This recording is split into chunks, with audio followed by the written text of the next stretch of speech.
A few days Rebecca was a young mother. When she disappeared without reason, the police quickly realized there was something amiss. It took them just one day to uncover crucial evidence. Once the truth came to light, both Rebecca's family and the community were shocked. An upstanding member of society with an impeccable reputation had committed such heinous acts. What exactly happened? Today's case unfolds in Mount Pleasant, Michigan, a city located in central Michigan, approximately 70 miles north of Lansing, with a population of around 21,000. It is the county seat and largest city in Isabella County. A few days. Rebecca was born on the 26th of March, 1988. She grew up in Milan Township as one of 4 children.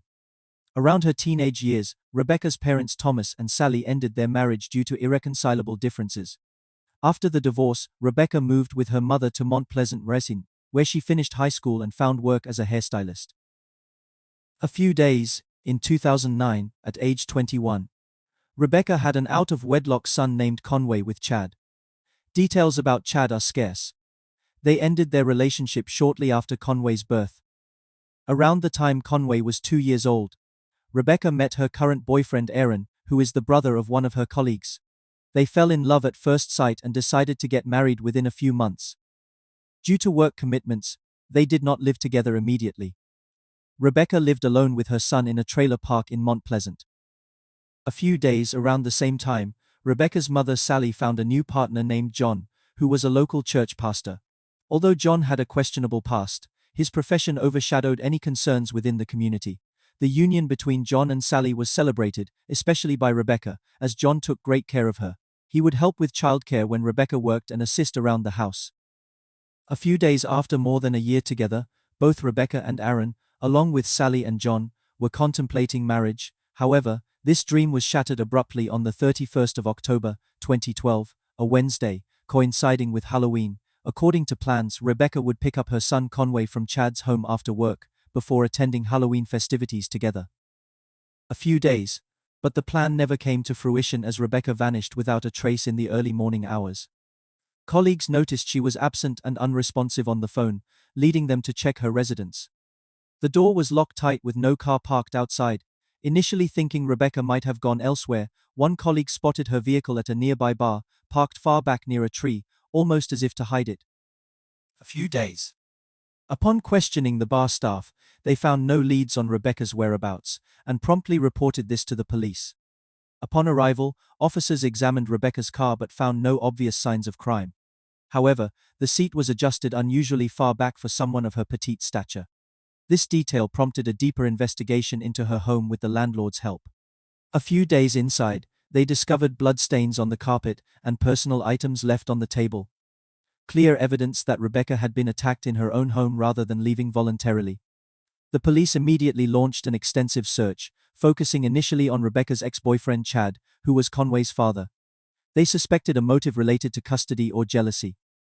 A few days, Chad denied any conflict with Rebecca and stated he had gone to pick up Conway as usual, but found John there instead since Rebecca hadn't shown up. He suggested the police speak to John, who might have been the last person to see her alive. After verifying Chad's story, they turned their attention to John. A few days John claimed he regularly picked up Conway each week and that morning. Around 6 a.m., he went to Rebecca's home where she was in the shower, leaving him alone in the living room until about 8 a.m. when Conway woke up. He then took Conway to Chad without noticing anything amiss with Rebecca. A few days, however, John's explanation raised suspicions due to bloodstains at Rebecca's house and a fresh scratch on his nose resembling a human bite mark. John claimed he had been injured while organizing storage the previous day. Despite this, investigators found numerous inconsistencies in his story. A few days John's background revealed a history of violent crimes. In 1980, when John was 22 years old, he lured his neighbor's daughter Teresa into his home after using illegal substances and attempted to assault her. She managed to escape but not before being severely injured. John was sentenced for attempted murder but released early due to psychological issues. A few days in 1994, John killed his partner in a car and disposed of the body in a forest. He was convicted of involuntary manslaughter and served time until 2007 when he became a pastor in Mount Pleasant, after studying the Bible extensively. A few days. Police found evidence linking John to Rebecca's disappearance. blood-stained jewelry and lingerie matching Rebecca's size.